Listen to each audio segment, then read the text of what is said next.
Cuánta razón tenía el príncipe de la canción cuando dijo, y es verdad, soy un payaso, pero ¿qué le voy a hacer? ¿Cuánto le debemos a esa sentencia, tan verdadera y tan universal, como solamente las verdades pueden serlo, ¿no? Pero bueno, ¿cómo comenzar? Hace unas semanas vi un podcast en el que salía Sofía Niño de Rivera a platicar cómo había llegado al stand-up comedy, cuál había sido su trayectoria, cómo se había inspirado, qué estudió, etc. Era un podcast sobre finanzas, pero ella terminó hablando de otra cosa, lo cual me pareció maravilloso. Y hubo una parte donde ella comenzó a hablar de su elemento. Y compartió que en alguna ocasión en la que ella fue a Estados Unidos a un show de stand-up comedy, todavía sin saber cómo se llamaba toda esta puesta en escena, vio a X comediante y cuando lo vio, después de haber transitado ya por talleres de teatro, de clown, de bla, bla, bla, ella se identificó y dijo, este es mi elemento, esto es lo que quiero hacer. Me encantó escuchar la experiencia de la identificación de aquello que te llena, te llama y de alguna manera empieza a hacer cosquillas en torno a lo que buscas que sea tu vocación. Sí pienso que la vocación puede estar diversificada en muchas cosas que te interesan y que te llaman y que quieres hacer y que te placen, que te expanden, porque para una muestra un botón, yo desde muy pequeña quise estudiar filosofía, primero estudié historia, luego filosofía, pero y ahora me dedico al marketing, cosa que también me llama mucho la atención, me interesa, me enloquece estudiar, soy una nerd, ¿qué les puedo decir? Pero sí quería platicar un poco de cuál fue mi experiencia cuando yo experimenté esto que dijo Sofía que le pasó, porque yo también he experimentado esa identificación, ese maravillarte ante algo que no puedes entender, no puedes explicar de primera impresión, pero deja una huella tan profunda en ti que empiezas a buscar acercarte a eso y a querer saber de qué se trata todo ese enigma que acabas de presenciar, y esa fue justamente mi experiencia con el clown. Es curioso porque sí siento que en México, no sé si en toda Latinoamérica, sea muy habitual que cuando eres niña te lleven un show de payasos a tu fiesta y lo que sea, ¿no? En mi caso nunca ocurrió eso, pero sí recuerdo haber ido a fiestas donde los había y bueno, también está esto de que hay muchas personas, niñas que temen a los payasos y tal. No es mi caso, por supuesto, pero sí siento que hay una distinción que culturalmente, sociológicamente sería interesante de investigar, que ahí sí les voy a decir que no tengo nada de trayecto, no he pisado nada de ese terreno, de cómo se saltó de lo que tradicionalmente se entendía como la comedia del arte, luego el clown, y luego terminó en estas figuras de personajes para fiestas infantiles, ¿no? Y que también están, por supuesto, en adaptaciones cinematográficas, no sin ciertos halos de terror con estos personajes. Pero yo quiero platicar aquí cuál fue mi encuentro, sí, con un clown más circense, que me golpeó de una manera que agradezco mucho, porque determinó muchas cosas que vinieron años después, aunque no lo parezca. Hubo muchas personas, compañeros, amigues, que en el tránsito, que me conocieron, que nos conocimos en ese tránsito en el que yo estaba explorando de una manera muy activa y muy fuerte el clown, el teatro, el circo, pues conocieron esa filia mía y todo este interés por todo lo que tuviera que ver con el clown, con el mimo, con el circo, etc. Pero para quienes no, y porque nadie me preguntó, por supuesto, pues vengo a contar un poquito de eso. Es una historia maravillosa porque todo comenzó en un lugar que yo no me esperaba. Me encontraba en un país extranjero. Yo había ido con una familia con la que fui cercana mucho tiempo a un festival budista en Cascais, en Portugal. Y estuvimos en Cascais, en Praia do Guincho, como una semana para este festival budista. Y pues teníamos un par de escalas, tanto en Madrid como en Portugal, pero digo, tanto en Madrid como en Lisboa. Pero la escala que tuvimos en Lisboa, yo aproveché para escribir a unos amigues que viven ahí, con los cuales yo viví en París en otra ocasión, en otra de mis tantas vidas, en un intercambio estudiantil que tuve, pues. Pero Joana y Carlos, me parece, estaban viviendo en Lisboa. Joana no es directamente de Lisboa, ella me parece que es de Évora. Y Carlos y Rafiti, que en ese momento también estaba en Lisboa, era una coincidencia muy rara. Ellos dos son de Braga, son de Braga.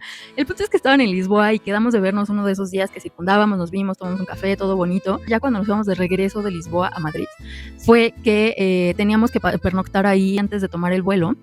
Y dio la casualidad de que era 31 de octubre, 1 de noviembre, algo así. Y pues obviamente Día de Muertos, Halloween, etc. Y estábamos ahí pasando la noche y yo pensé, güey, pues estaría padre salir.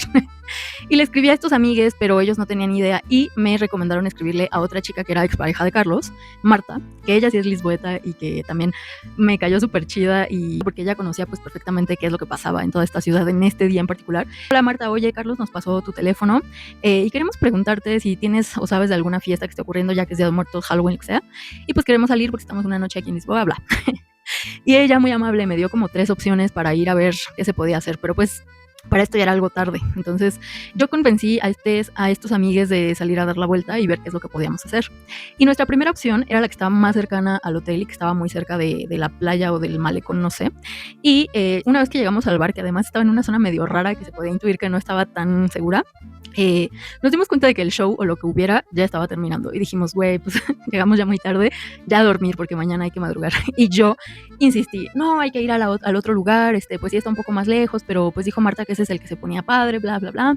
Y pues un poco a regañadientes convencí a los demás de que fuéramos a este lugar. Todo chistoso porque ya no era como en la costa o en el malecón, sino que había que caminar cuesta arriba y pues Lisboa tiene unas pendientes muy pronunciadas. Íbamos caminando sin mucha información al respecto más que la dirección y un poquito de incipiente Google Maps, porque tengo que decir que esto fue en el 2013 y pues tampoco teníamos datos, íbamos un poco a ciegas, ¿no? Y también pensando que era posible que ya se hubiera también terminado el asunto y que nada más nos fuéramos a dar la vuelta a lo güey.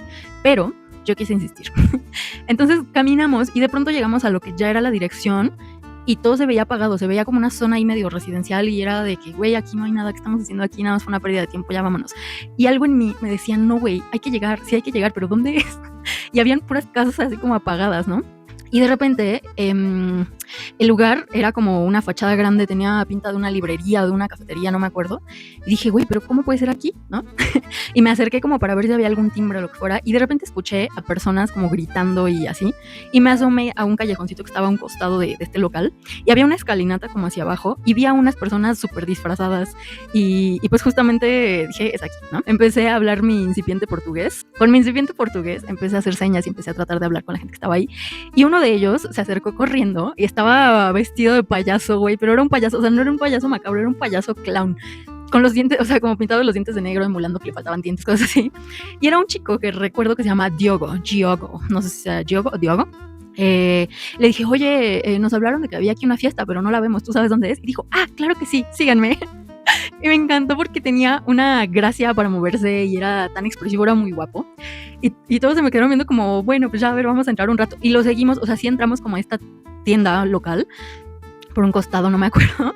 O creo que él abrió la puerta de este lugar, nos metimos detrás suyo, atravesamos como esta cafetería, librería, no me acuerdo porque ya era de noche y bueno, ya tiene muchos años. Y empezamos a bajar como hacia una terraza que estaba a desnivel y luego llegamos como a un tragaluz, llegamos por la parte de arriba y veíamos ese tragaluz como que era el tragaluz de algo que estaba abajo y empezamos a bajar a ese lugar que resultó ser la biblioteca de una escuela de circo que se llama Compañía do Chapito. ¿Cómo les cuento?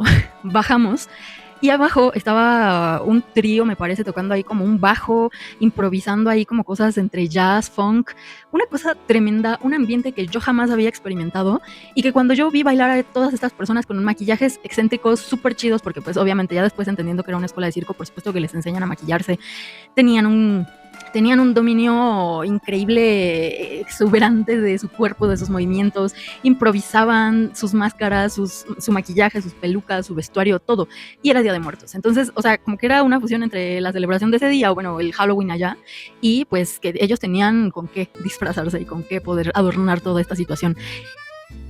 No les puedo explicar, Diogo se quedó ahí, se aprovechó y se quedó ahí, y empezó a bailar con una chica que supongo era su amiga, y yo estaba hipnotizada, no podía dejar de verlos. Además el lugar estaba preciosamente decorado, muchos muebles vintage, muebles como intervenidos que hacían que todo se sintiera como una fantasía surreal, pero entre kitsch, muy teatral todo, güey. Yo estaba anonadada, estaba extasiada y no me quería ir de ahí. Y bueno, yo los voy a bailar y dije, güey, yo quiero eso, y sentí esto que dijo Sofía. Estaba impactada, estaba embelesada, quería que todo eso yo pudiera hacerlo, quería que yo pudiera experimentarlo con mi cuerpo, pero en ese momento pues no sabía ni cómo. Pero yo quedé tan fuertemente impactada que regresando a México busqué hacer algo al respecto. El punto es que ese día estuvimos solo un ratito, después nos regresamos al hotel, y pues ya de ahí a Madrid y luego a México y lo que fuera, pero yo quedé profundamente marcada por esa situación. Todo ese acontecer a mí me dejó con algo que no podía dejar pasar. O sea, yo había ido a clases de danza, había ido a varios cursos, pues sí, o sea, de natación, de pintura, de bla, bla, bla, bla, pero sí siento que como que algo removió en mí durísimo esa experiencia. Y durante toda la vida yo había querido tomar ballet, cosa que, por cierto, siempre me habían dicho, no, tú no puedes estudiar ballet porque por tu cuerpo y porque ya estás grande y porque bla, bla, bla, bla, bla. Pendejadas aparte. Prejuicios de la gente verdaderamente, porque ahora las cosas han cambiado mucho, pero en esos años está mucho más marcado esta situación. Entonces me puse a buscar talleres donde yo pudiera tomar ballet para adultos que no iban a practicarlo de manera profesional y llegué a Casa del Lago. Y Casa del Lago, maravilloso, yo estaba idealizando un montón que además íbamos a hacer ballet ahí al lado del lago de Chapultepec y lo que sea. Y sí, pero no. Los salones estaban ahí junto, o sea, una cosa preciosa ir todos los sábados y domingos en la mañana a tomar ballet. Y tomé clases con una maestra que también fue muy importante para mí por todo lo que desarrolló y creó en mí, ¿no? Yo siento que Cintia, que fue esta maestra, jamás podrá dimensionar todo lo que sus clases hicieron en mí. No porque ella tuviera una cercanía conmigo en particular ni lo que fuera, sino porque ella, sin decirlo explícitamente, estaba todo el tiempo invitándonos a replantear estos prejuicios en los que alguien con cierto tipo de cuerpo no puede practicar ballet o puede practicar danza o puede moverse o lo que fuera. Yo en ese momento estaba muy choqueada con entrar a los vestidores y desvestirme enfrente de otras compañeres o mostrar simplemente mi cuerpo. O sea, me daba muchísima pena, güey.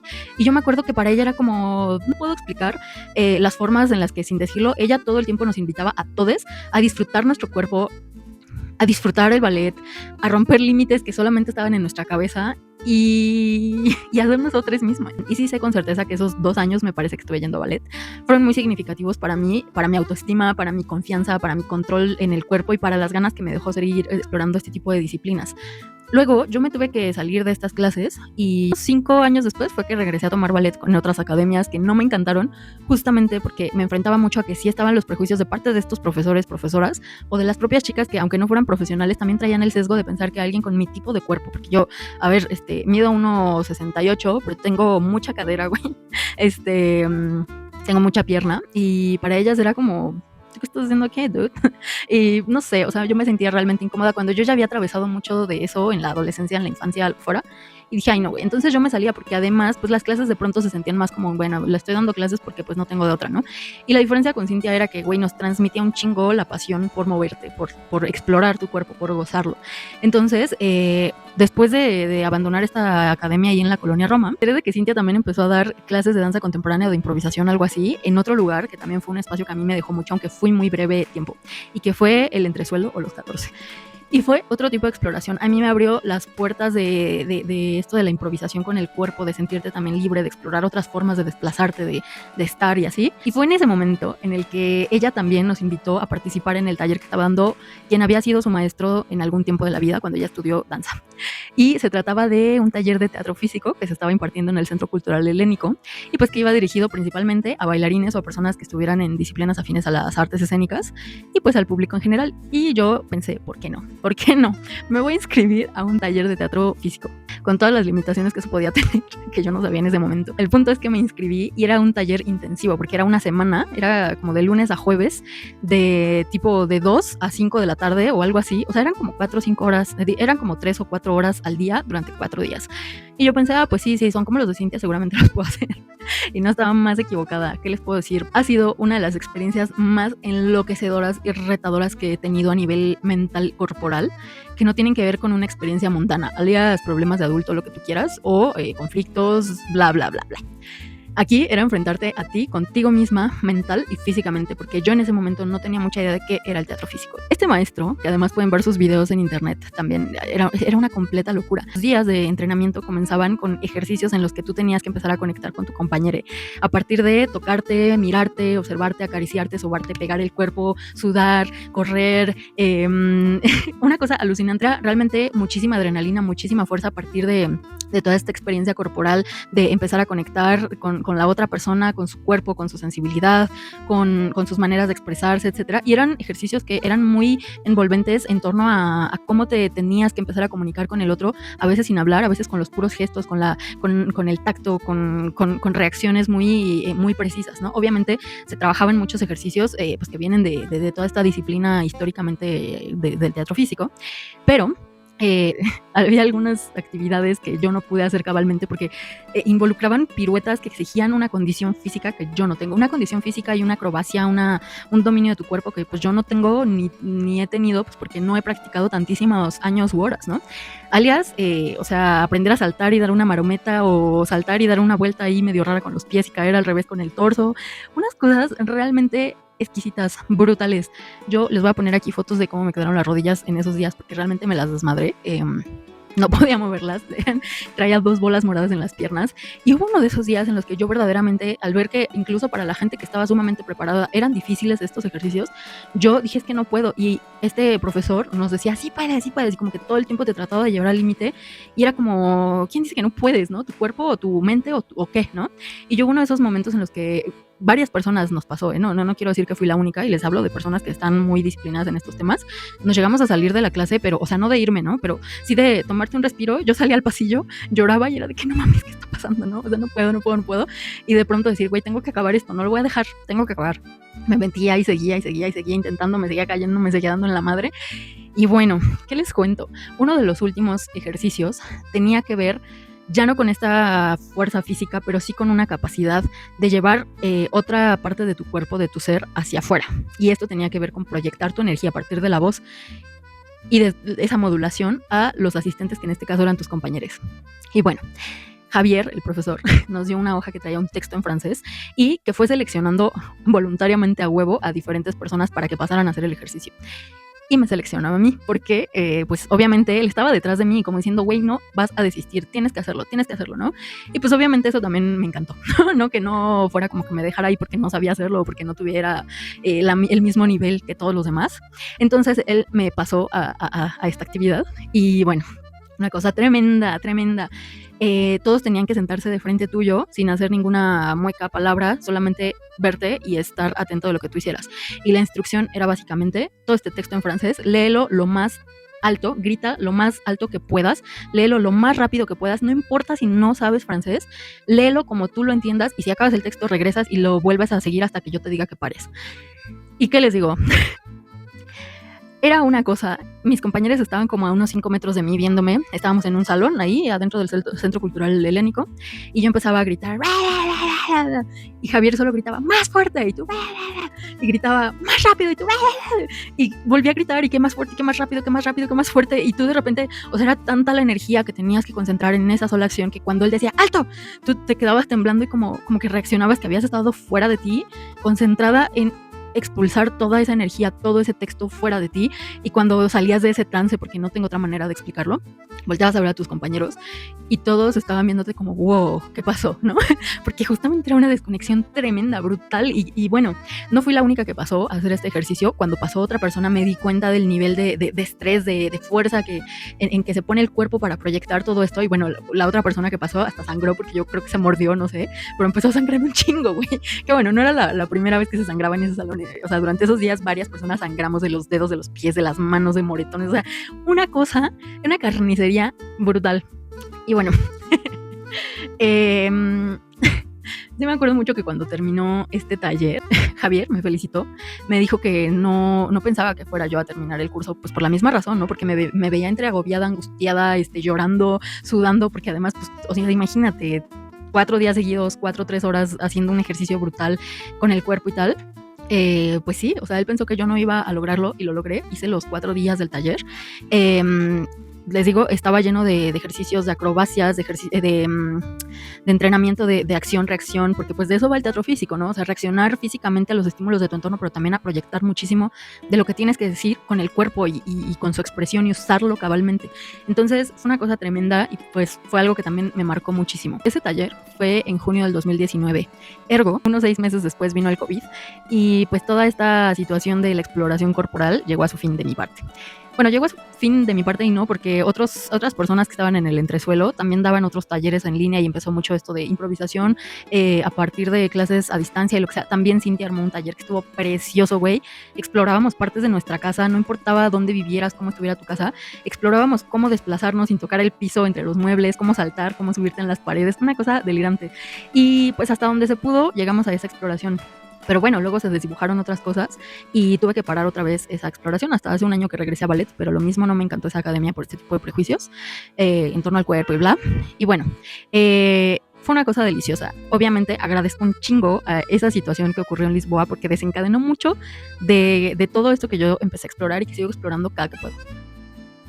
Pero bueno, en ese inter también estuve haciendo un par de travesuras porque me empecé a adentrar muchísimo en toda la literatura que tuviera que ver, pues sí, con la comedia del arte, que tradicionalmente es de la que se abreva mucho todo el mimo, el clown, el teatro pobre, el teatro físico, el teatro del absurdo, el teatro épico. Empecé a leer pues a Ionesco, a Brecht, pues sí, a Jerzy Grotowski, que también escribió mucho sobre estos fundamentos del teatro pobre, y fue cuando entendí muchas cosas de las que había vivido en este taller que les platicaba. Son libros que tengo por aquí, pero no sé ni para qué los puse porque pues tampoco es que los voy a citar. Pero en otro viaje que hice también a Venecia, me acuerdo que estuve encarecidamente ansiosa de buscar algo de literatura al respecto y encontré este libro que, bueno, es De la Maschera al Carnavale, no sé. Y me lo leí, o sea, es como muy fácil de leer, y porque además trae pues todo lo que concierne al Festival de Venecia, el tipo de máscaras, la herencia de la comedia del arte italiana, etcétera. Obviamente, compré mis máscaras en ese viaje.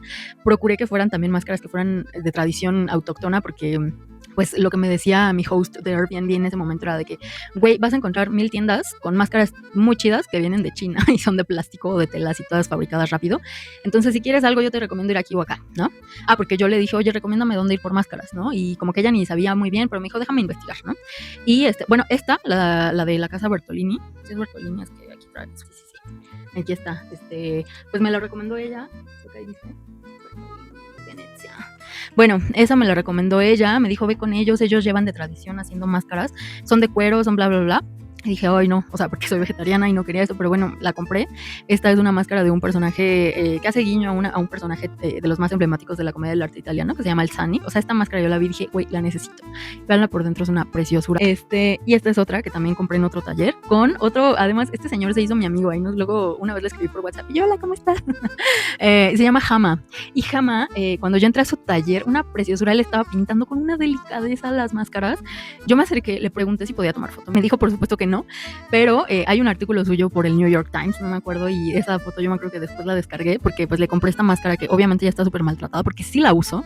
Y güey, obviamente se me ha roto todo. O sea, una cosa preciosa, pintada a mano, de papel maché y tal.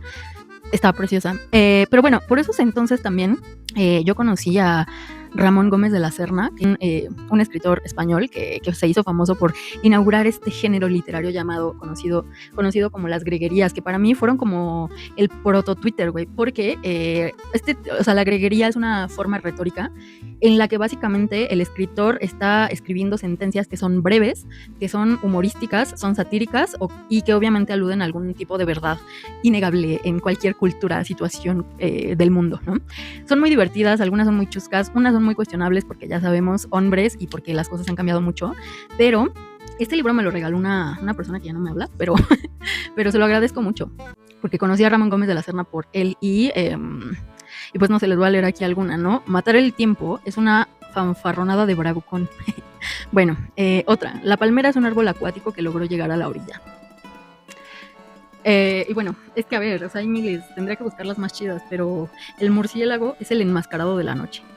Esa está naif, está bonita. Una sola mosca pone de luto todo el azucarero. Verdaderamente.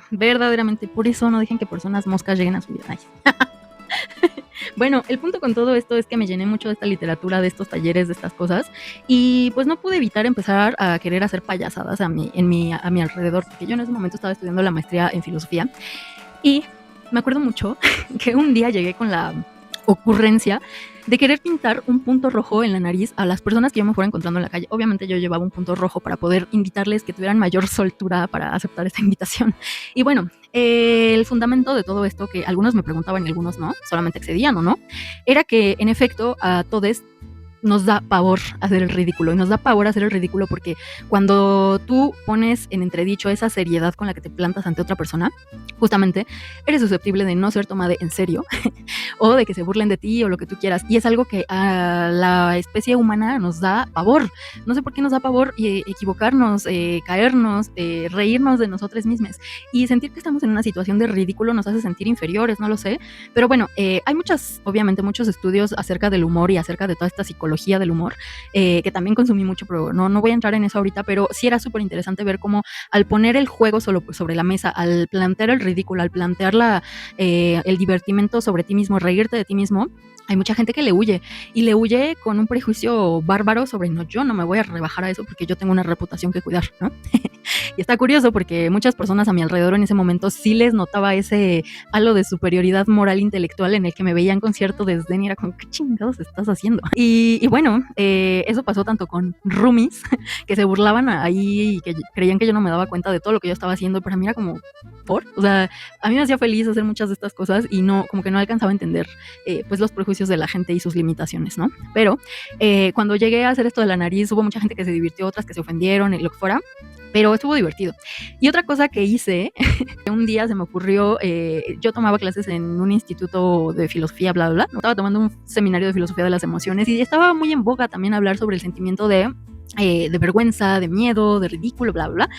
Y en algún momento del seminario del semestre se me ocurrió llevar 1 kilo de gomitas en forma de lombriz y tirarlas por todos los pasillos y por todos los rincones del instituto. Me iban a sancionar y me iban a quitar el grado o me iban a sacar del posgrado, una cosa así.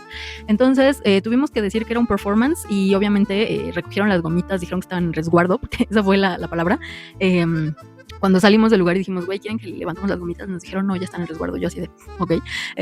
Se las quedaron lo que fuera y yo dije, güey, nos arruinaron la sorpresa, porque la intención era que cuando la gente saliera de sus clases se encontrara con el instituto lleno de gomitas en forma de lombriz tiradas por todos lados, ¿no?